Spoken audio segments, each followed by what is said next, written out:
Take your pregame BM and get ready to GM. Spin us a fable at your dream RPG table. I'm Trevor Van Onion, and I posit to you a question. Who sits at your dream RPG table? Now, here are the rules of this question, because there must always be rules. It is you and 5 other people, so there's 6 total at the table.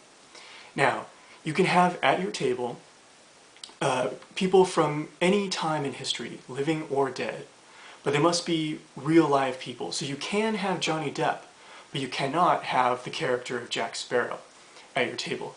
So you can have Gandhi and Genghis Khan. You can have Caligula or Carradine. Anyone from history is open to you to sit at your table. And any RPG is open as well. Also, you can choose to be either the GM or a player. Maybe you'd like to have someone else run the game for you, like Abraham Lincoln or George Washington. So, who sits at my dream RPG table?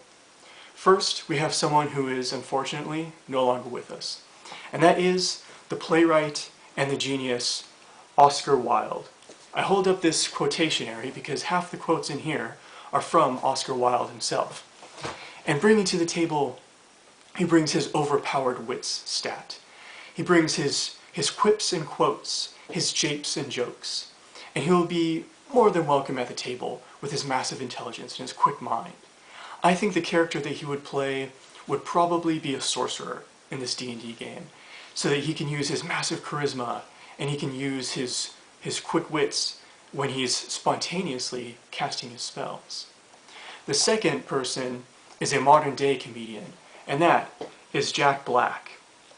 Now, I'd like to get Kyle Gass in as a package deal so I can have Tenacious D at the table, but that would be violating my own rules that I've just set up, so unfortunately, I can't.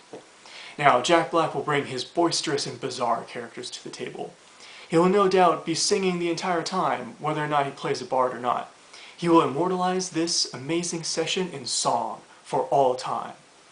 Now, a lot of people think Jack Black would probably play as something like a panda monk, but no. I think the character that he would play would be a bard and barbarian multiclass. He would be a barbarian, as we call it.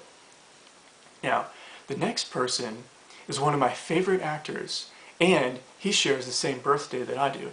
It is Mickey Rourke of the wrestler fame. Now, since we share the same birthday, and we both are on record as being a big fan of pugs, I think he and I would be the best of friends, because that's all you need. And he would bring to the table, he would bring with him a modicum of seriousness. He'd be the first to do so at this table. He'd also bring no small amount of menace. But he and his dark humor would also take the edge off. I think the character that he would play would be some sort of retired warrior who's coming back out of retirement for one last important quest, one last mission. Also, he has more than enough of my permission to do a face-heel turn, because I thought he did an amazing job as the antagonistic King Hyperion in the movie Immortals, which was otherwise an okay affair, but he was amazing in that one. The next, who also shares a birthday with me, which is a theme now for some reason, is Amy Poehler of SNL, Upright Citizens Brigade, and Parks and Recreation fame. Now, this excellent comedian always brings a certain exuberance and wittiness and earnestness to all of her characters, and I think she would bring that to the table and would be most welcome.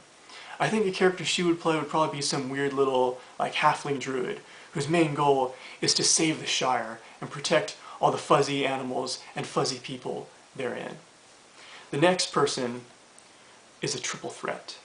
She brings class, comedy, and cougarosity to this otherwise sordid affair, and that is Susan Sarandon. Well, that's Tim Curry. Now, Susan Sarandon will definitely bring some class to this game, and it will be very important for her to do so. Because, I'll be over here and I'm describing the gnomish brothel to Oscar Wilde, and Mickey Rourke is putting the ram jam on Jack Black because he got his dick out, and Susan Sarandon will just go, and shake her head and bring the game back on track.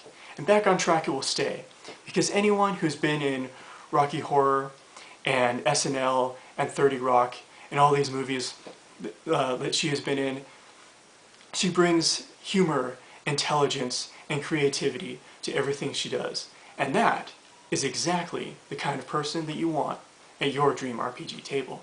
So, there's my bizarre and eclectic group, and one question remains. Who sits at your dream RPG table?